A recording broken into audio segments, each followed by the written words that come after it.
दोस्तों, बहुत समय से आप लोगों के प्रश्न आ रहे हैं कि शाम की पूजा का सही समय क्या होता है, शाम को दीपक कब जलाना चाहिए और दीपक जलाते समय किस नियम का पालन करना चाहिए। अगर हम शाम को दीपक जलाते हैं तो क्या हमें स्नान करना आवश्यक है? मतलब शाम की पूजा बिना स्नान किए कर सकते हैं या नहीं कर सकते हैं, और शाम को घर में कितने दीपक प्रज्वलित करने चाहिए, कहाँ कहाँ दीपक प्रज्वलित करना चाहिए, दीपक जलाने का मंत्र क्या होता है, घर की परेशानियों को दूर करने के लिए और किसी विशेष मनोकामना को पूर्ण करने के लिए दीपक किस प्रकार से प्रज्वलित करना चाहिए। तो आज की जो वीडियो है पूरी तरह से संध्या वंदन पर आधारित है। शाम के समय जो आप संध्या वंदन करते हैं, पूजा आराधना करते हैं, दीप प्रज्वलित करते हैं, वह किस प्रकार से आपको करना है, किस नियम का पालन करना है। मतलब आज की वीडियो पूरी तरह से आपके प्रश्नों पर आधारित है, जिनका उत्तर मैं आपको शास्त्रों के अनुसार देने का पूरा प्रयास करूंगा। तो वीडियो को पूरा जरूर देखें, और अगर आपको आज की वीडियो अच्छी लगे तो इसे लाइक जरूर कीजिए, क्योंकि आपके लाइक्स और आपके कमेंट मेरे लिए बहुत महत्वपूर्ण होते हैं। यह एकमात्र जरिया है जिससे मुझे पता चलता है कि आपको यह वीडियो अच्छी लगती है और आपके लिए यह वीडियो उपयोगी है। तो अगर वीडियो अच्छी लगती है तो लाइक जरूर करें। इसके साथ ही कमेंट बॉक्स में भगवान श्री राम के नाम का जयकारा भी जरूर लगाएं। इससे आपको सकारात्मक ऊर्जा की प्राप्ति होती है। और अगर आपका कोई भी सुझाव हो, कोई भी प्रश्न, नया कोई विशेष वीडियो देखना चाहते हैं, तो उसके लिए भी कमेंट बॉक्स में जरूर लिखें। सबसे पहले बात करते हैं किशन झा, दीपक प्रज्वलित करने से पहले मतलब शाम को पूजा करने से पहले क्या स्नान करना आवश्यक है। देखिए, शास्त्रों के अनुसार पूजा में शुद्धता आवश्यक होती है। तो जब हम सुबह पूजा करते हैं तब तो स्नान करना अत्यंत आवश्यक होता है। सुबह बिना स्नान के पूजा नहीं करना चाहिए, लेकिन शाम की पूजा आप हाथ पांव मुंह धोकर भी कर सकते हैं, जरूरी नहीं है आप स्नान करें। अब देखिए, आप चाहे तो वस्त्र भी बदल सकते हैं या फिर आप सिर्फ हाथ मुंह धोकर कुल्ला करके भी पूजा कर सकते हैं। अब देखिए, जैसे कि आपको शाम के समय पूजा करनी है तो दिन में भी आप शुद्धता का ध्यान रखें। जैसे कि आप जब भी टॉयलेट जाते हैं, बाथरूम जाते हैं, तब उस समय शुद्धिकरण जरूर कीजिए, कुल्ला जरूर करना चाहिए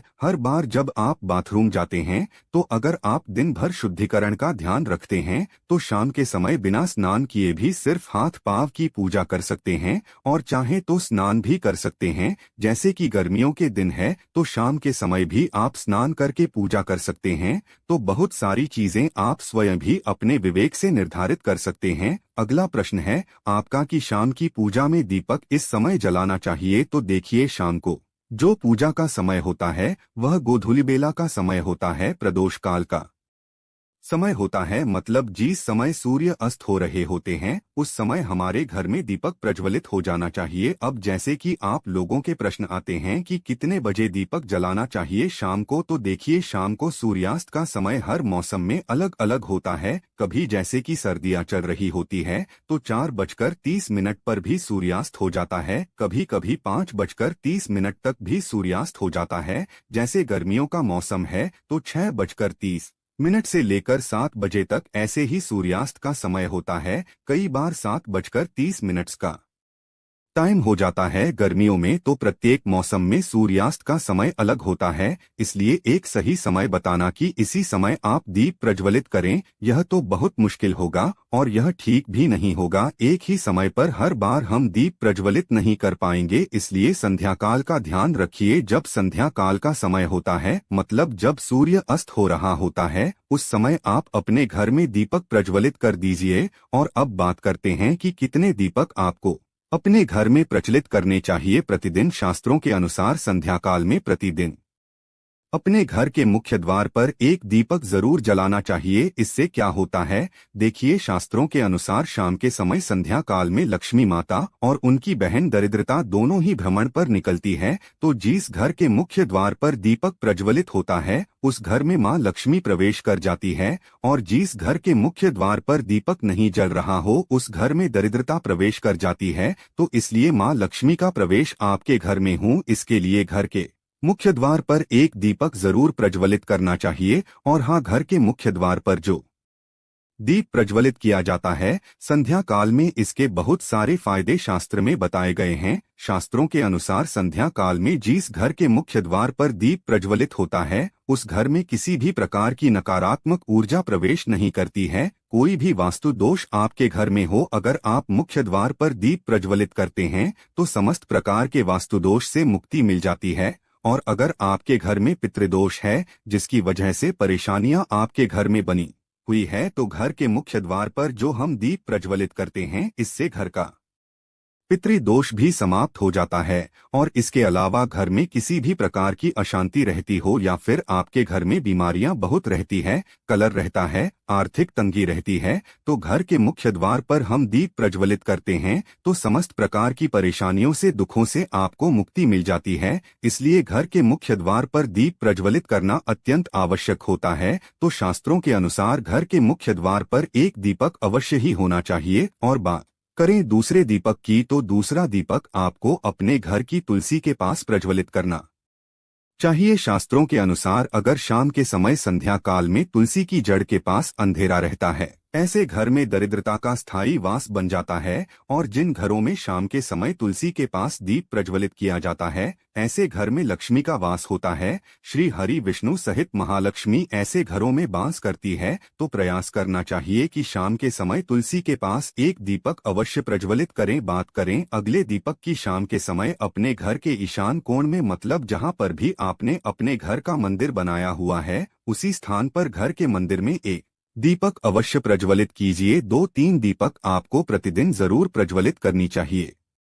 और अगर आप तीनों दीपक प्रतिदिन प्रज्वलित करते हैं तो विश्वास रखिए आपके घर की बहुत सारी परेशानियां स्वयं ही समाप्त हो जाती है। और अब बात करते हैं अगले प्रश्न के बारे में, जो आप लोगों के हमेशा प्रश्न आते हैं कि दीपक किस चीज से प्रज्वलित करना चाहिए, सरसों का तेल डाल सकते हैं या नहीं, या फिर तेल का प्रयोग करना चाहिए, या फिर शुद्ध घी का, गाय के घी का, किस चीज से हम दीपक प्रज्वलित करें। तो देखिए, शास्त्रों के अनुसार सरसों के तेल का दीपक हर जगह प्रज्वलित नहीं करना चाहिए। सरसों का तेल कड़वा तेल कहा जाता है। इस तेल को हम प्रज्वलित करते हैं शनिदेव के लिए। शनिदेव के लिए अगर आप दीपदान करते हैं शनिवार के दिन तो आपको सरसों तेल का दीपक प्रज्वलित करना चाहिए। और आप चाहे तो जैसे कि पीपल का वृक्ष होता है वहां पर भी सरसों के तेल का दीप प्रज्वलित कर सकते हैं, या फिर भैरव देवता होते हैं उनके लिए भी तेल का दीपक प्रज्वलित किया जाता है। इसके अलावा कहीं पर भी सरसों तेल का दीप प्रज्वलित करने की बात शास्त्रों में नहीं कही गई है। शास्त्रों के अनुसार घर में ज्योति प्रज्वलित किया जाता है या किसी भी देवता के निमित्त जो हम दीप प्रज्वलित करते हैं उसमें गाय का घी डालकर ही प्रज्वलित करना चाहिए। अब देखिए, ऐसे समय में जबकि गाय का शुद्ध घी नहीं मिल पाता है तब हमें क्या करना चाहिए। तब आपको गाय के घी के नाम पर जो भी घी मिल जाता है या फिर शुद्ध घी मिल जाता है उसका प्रयोग कर सकते हैं, या फिर आप चाहें तो तेल का दीप प्रज्वलित कर सकते हैं। तो प्रतिदिन जो आप दीपक प्रज्वलित करते हैं अपने घर में, चाहे आप घर के मुख्य द्वार पर प्रज्वलित करें या फिर तुलसी के पास प्रज्वलित करते हैं या फिर घर के ईशान कोण में प्रज्वलित करते हैं, सभी दीपक आप तिल के तेल या शुद्ध घी का प्रज्वलित करें। और हाँ, जब आप दीपक प्रज्वलित करते हैं जैसे कि मुख्य द्वार पर ज्योति प्रज्वलित करेंगे या फिर तुलसी के पास दीप प्रज्वलित करते हैं या फिर घर में भी जो दीप प्रज्वलित किया जाता है, तो ध्यान रखना चाहिए एक चीज का, कभी भी दीपक को सीधे जमीन पर नहीं रखा जाता है। दीपक रखते समय प्रतिदिन दीपक के नीचे थोड़ा सा आप चाहे तो चावल रख सकते हैं या फिर आप चाहे तो थोड़े से पुष्प रख सकते हैं। और हाँ, अगर आप दीपक के नीचे चावल रखते हैं तो इस बात का आपको ध्यान रखना है कि चावल अखंडित होना चाहिए, क्योंकि ऐसा माना जाता है कि अगर टूटे हुए चावलों का प्रयोग हम पूजा में करते हैं किसी भी प्रकार से, चाहे दीपक के नीचे रखकर करते हैं या फिर अक्षत के स्वरूप में करते हैं, तो इससे घर में दरिद्रता आती है। इसलिए अखंडित चावल होने चाहिए अगर आप दीपक के नीचे रखते हैं तो। और जैसे कि कई लोगों के प्रश्न आते हैं कि प्रतिदिन जो दीपक के नीचे हम चावल रखेंगे तो उस चावल का अगले दिन क्या करना चाहिए। तो अगले दिन उठाकर आप पक्षियों को डाल दीजिए, पक्षी उसे खा जाते हैं। और घर में जो आप ईशान कोण में दीप प्रज्वलित करते है, मतलब घर के मंदिर में जो दीपक प्रज्वलित किया जाता है उस दीपक को आप किसी पात्र में भी रख सकते हैं। जैसे कि एक छोटी सी प्लेट ले लीजिए, उसी प्लेट में दीपक रख दीजिए और उस दीपक को हम प्रज्वलित करते हैं। मतलब घर के मंदिर में जो दीपक प्रज्वलित करेंगे वहां आप किसी पात्र में भी रख सकते हैं, लेकिन सीधे जमीन पर आपको कोई भी दीपक नहीं रखना, इस बात का ध्यान रखिए। और आपका अगला प्रश्न है कि शाम की पूजा करते समय किस मंत्र का जप करना चाहिए। दीप प्रज्वलित करते समय दीप जलाने का मंत्र क्या होता है? तो देखिए, दीप जलाने का मंत्र मैं आपको बता देता हूँ। आप अगर जप सकते हैं तो जरूर जप ये, लेकिन अगर आपके मंत्र नहीं जप पाते हैं तब भी शाम के समय जब आप दीपक प्रज्वलित करते हैं उस समय आप किसी भी मंत्र का जप कर सकते हैं। जैसे कि आप चाहे तो माता रानी कृष्ण कन्हैया के किसी मंत्र का जप कर सकते हैं। आपके कोई इष्ट देवता हो तो उनके मंत्रों का भी जाप कर सकते हैं। दुर्गा चालीसा का, हनुमान चालीसा का पाठ करते हुए भी आप दीप प्रज्वलित कर सकते हैं। मगर देखिए, जरूरी नहीं है कि आप दीपक जलाने वाला मंत्र ही पढ़ेंगे। किसी भी मंत्र को पढ़कर आप दीप प्रज्वलित कर सकते हैं, संध्या वंदन कर सकते हैं, क्योंकि शास्त्रों में कहा गया है कि मौन रहकर कभी भी पूजा नहीं करनी चाहिए। जो भी शुभ कर्म होते हैं वह मंत्र उच्चारण के साथ ही संपूर्ण किए जाते हैं, इसलिए मंत्रोच्चारण आवश्यक है। कोई भी मंत्र जपते हुए आप पूजा कर सकते हैं, संध्या वंदन कर सकते हैं, लेकिन दीपक जलाने का जो शास्त्रों के अनुसार मंत्र है वह मैं आपको स्क्रीन पर भी दे दूंगा और पढ़कर बता देता हूँ। मंत्र है शुभं करोति कल्याणम आरोग्य धन संपदा शत्रु बुद्धि विनाशाय। गीत गाया नमोस्तुते दीपो ज्योति परब्रह्म म दीपो ज्योति जनार्दन दीपो भारत में पापा संध्या दीप नमोस्तुते। इस मंत्र का जब दीपक प्रज्वलित करते समय करने से कहा जाता है कि सभी प्रकार के पापों से मुक्ति मिल जाती है और दीप देवता जो होते हैं वह हमारे जीवन में प्रकाश करते हैं। तो बहुत आसान है यह मंत्र, अगर आप लोग नियमित पढ़ेंगे तो निश्चित ही आपको याद हो जाएगा और दीपक प्रज्वलित करते समय आप बिना देखे भी पढ़ पाएंगे।